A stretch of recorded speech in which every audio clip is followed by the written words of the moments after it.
In spite of the short time frame, we got a glimpse of Maya-Mexican government relationships and Maya spirituality. We are by no means experts and continue learning with open minds every day during our time here in Piste and beyond. This video is based on our observations, experiences, and interpretations of the events that occurred, informing us of new perspectives, Maya and non-Maya alike, in the Yucatan Peninsula.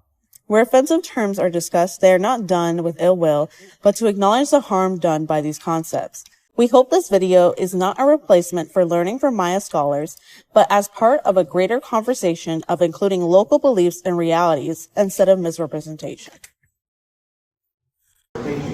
Ok, buenas tardes a todos. Estamos aquí en Tulum. Está como Gringolandia aquí porque todos hablan inglés y también no entiendo por qué se dicen este es no un país de turismo porque es un país de turismo.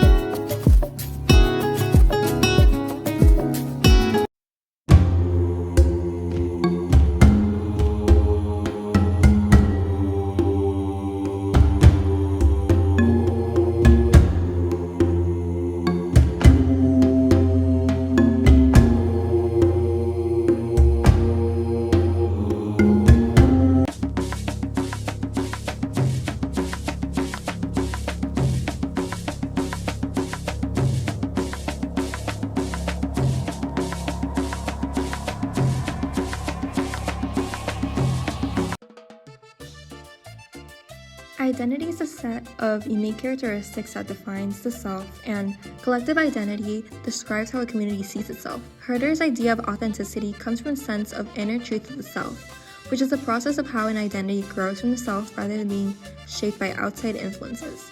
As we continue with our program, we encountered real-life strategies of identity and authenticity.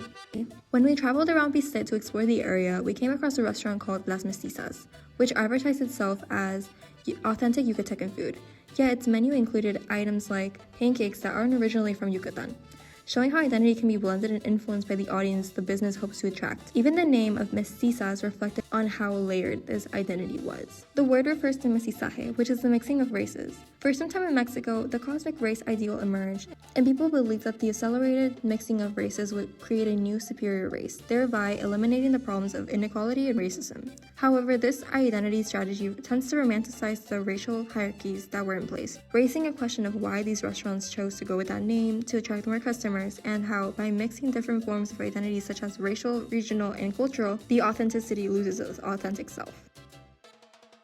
During our time learning in Piste, we came across a video created by a previous student, Yomi Atbile, from the Open School of Ethnography and Anthropology in Piste. In this clip, I'm interviewing the youngest Ket's daughter, Yahaira, on identity and language. ¿Eres yucateca? Sí. ¿Eres hispana? Hispana. ¿No sabes? No sabes. Ok. ¿Eres latina? Sí. Sí. Indígena. ¿Indígena? ¿Eres indígena? Sí.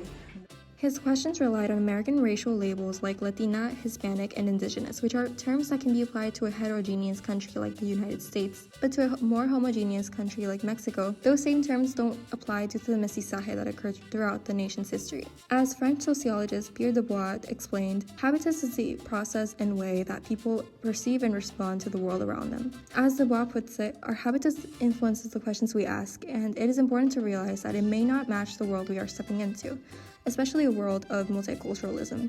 Multiculturalism calls for the acknowledgement of multiple cultures in a single society. However, the act of recognizing raises the question of who is going to be recognized. In 2013, the state of Quintana Roo created the Maya Council, El Gran Consejo Maya, as an addition to the municipal government system to represent the issues of the Maya people. However, this Gran Consejo Maya is made out of Maya people who are in traditional positions such as men, Ob, which is a position similar to a Maya priest, and wear more traditional clothing. If this is the people that the government put into power to represent the rest of the Maya people in the state, they show a limited range of what Maya is and risk forcing people to fit into a box to be recognized as Maya. Similarly, a couple days ago, Madrid hosted the 2026 International Tourism Fair, Tour, and Mexican Maya street performers took the stage to share more about the Maya culture on a global scale. However, the culture they shared focused on sharing with the world what reflects a more static view of Maya culture. Tourism favors a static, exotic version of Maya identity because it is something marketable and easy to consume, but when identity is shaped for the global tourist stage, it can freeze the culture in time and overlook the modern living experiences of the people it claims to represent. Idealization is defined as the action of regarding or representing something as perfect or better than in reality. Throughout our trip to the Yucatan Peninsula, we observed various forms of idealization that fed into the imagined Indian, or as we called it throughout our trip, the idealized Indian. The imagined Indian is a harmful stereotype of essentializing indigenous peoples into various forms of imagination, such as the noble savage, Indian princess, or warrior. This idealized indigeneity was first observed during our Tulum trip, where buskers dressed in imagined ancient Maya clothing to cultivate a spectacle for tourists. This imagination leads to a centralist philosophy placed in the Maya, where being Maya is defined by specific features or characteristics. This does not only affect tourists. Our Professor Yam witnessed a local Maya speaker trying to speak to one of the dressed performers in Mayan, only for the performer to not speak Mayan. The boldest example of this is Ramon Mendoza's painting of La Nativa, the female native, where the description of the painting includes the physical traits that characterize indigenous women of this region, with the shape of the face, slightly slanted eyes, the type of nose, and above all, the very dark hair generally gathered in the back and tied with a bow. At first glance, this description seems like a good faith depiction of Maya women in the Yucatan state, but it has the dangerous ability to put Maya women into a box that can only be described by their physical features. Another example is the artisan experience at Chichen Itza. We walked through the artisan stands with artisans enthusiastically calling us to their stands to make sales. We walked up to one stand and asked about dream catchers and Aztec iconography we observed and whether this was, quote, Maya. The vendors admitted it wasn't Maya, but understood that these images were sold among tourists. We bought from them for their time, and I bought a jade necklace. Once the vendor put the necklace around my head, she commented that it looked like a princesa Maya. Nina and I were originally shocked by these representations of Maya culture and judged vendors for playing into the hands of tourists. But as we spent more time observing the power dynamics between these vendors and tourists, we understood those representations only flourish because of the economic benefit to vendors who are desperately trying to sell their wares for survival. In Juan Castillo's Cucom's article, Hot and Cold Politics of Indigenous Identity, Cucom argues that identity has been used to create an illusion. He references the Dignatarios Maya, formed in Quintana Roo, to be an alternative justice system for civil processes. At first, the system seems like an incredible system for Maya communities to have some self-determination with their civil processes, but these dignatarios are handpicked by the government to be the, quote, ideal Maya, to dress in traditional Maya clothing and appeal to the ideologies of the Mexican government. As seen in Casa de los Venados, a multi-million-dollar home owned by John and Dorian Venator in Valladolid, there is a Maya suite where various wares by presumably Mayan artisans are placed around the bedroom and bathroom. During the tour, the guide explained that John Venator moved to Mexico from the United States because he loved how movies portrayed Mexican culture. In the suite, pictures playing up the mysticism of Maya daily life, such as green Maya women and Maya people traveling on flying fish. It brings up a question of objectification. Would an Anglo-Saxon room be curated to sleep in? Spirituality refers to the quality of being concerned with the human spirit or soul as opposed to material or physical things. There is a fascinating mixture of spirituality and how it is presented in the Yucatan Peninsula, especially in relation to how the spirituality is performed for tourists versus the local Maya people. And I mentioned the ancient Maya god Chak is placed in the bathroom in Tulum, with the plaque describing his smile as one that welcomes you to paradise, providing a sort of divine ordinance by Chak to tourists for their enjoyment of the Yucatan Peninsula. Maya rituals are presented in a romanticized manner for tourists, as seen by buskers acting out imagined ancient Maya rituals, and the case of those observed in Tulum and Valladolid, involving chanting, fire, painted bodies, and various regalia associated with ancient Maya royalty. However, this romanticized spirituality does not end with these buskers, but permeates the hotel industry in Tulum. In an interesting fashion, hotels such as Amansala and stores such as Wine and Tulum not only utilize ancient Maya spirituality, but spirituality used by various other non-European cultures, such as the Hindu practices of yoga and Ojway, Dreamcatchers, the North African Fatima's hand, and the Inca Pachamama. These religious symbols from various cultures may seem like a jumble of conflicting spiritual practices, but are intentionally cultivated to foster an idea of spirituality in the Yucatan Peninsula to generate a market for these experiences. New Age spirituality has cultivated an influx of tourists interested in Maya spirituality, which includes non-Maya religious objects, but also tourism to archaeological sites such as Chichen Itza and Ekbalam. In fact, on our trip to Ekbalam, we observed 2 tourists meditating on the top of the Acropolis, breathing in the air. One of these tourists had a tattoo of Maya hieroglyphics. After our trip to Chichen Itza, we watched the Incidents of Travel in Chichen Itza, produced by Jeffrey Hempel and Quetzal Casaneda. One scene that particularly stood out to us was a white man chanting Hunakul over and over on top of the Castillo of Kukulkan, which we would continue to mention tongue-in-cheek for the rest of the trip. But despite the scene's hilarity to us, it brought up questions of how Maya spirituality is adopted by outsiders to serve their spiritual needs, especially considering local members of the community did not understand our joke as we continued mentioning it. In reality, the Maya people of the Yucatan Peninsula practiced Catholicism, which resulted from years of colonization under Spanish rule. But this Catholicism is unique in its syncretism of Catholicism and traditional Maya practices. For instance, the celebration of the Tres Reyes Magos in Piste included the cooking of food for the community with a peep and a novena. In Felipe Carrillo Puerto, candles are sold to locals to facilitate their prayers to the 3 kings. Most notably, the Tanaditas performs a Coltcatzo, a dance with sacrificed male turkeys for Santa Ines, their patron saint.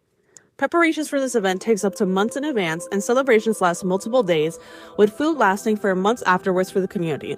Roles are provided to members of the community, whether implicitly or explicitly, and these roles are seen in food preparation. The Coltcatzo lasts about an hour and starts at 2 a.m. until 3 a.m., and chosen dancers as ditas dance in regalia associated with the ancient Maya and dance while defeathering their turkeys as an offering to Santa Ines. Dancers are usually inebriated with alcohol to protect against mal viento or ik, that is expelled from the turkeys once slaughtered. Community members may also believe in alushes, that are either considered protectors or tricksters, depending on the relationship between the house owner and the alush. Men are healers of mal viento that affect people's health and cannot be cured through mainstream medicine. They also heal sufferers from sombras, of snakes that bite people and cause them to suffer ailments. These men perform rituals that expel the energy of the mal viento or sombra, which allows for the victim to heal. These pictures show a man diagnosing something through his phone and negotiating the cost of his work. He reads the cards in order to diagnose the problem of the afflicted. He also recommends the treatment for a salvación, or as is said in English, a streak of bad luck. Although the rituals of modern Maya people involve some reimagining of Maya identity, as seen with the Coltcatzo and Zitas, it is done as a temporal change of rituals that have adapted to the introduction of Catholicism in the Yucatan Peninsula.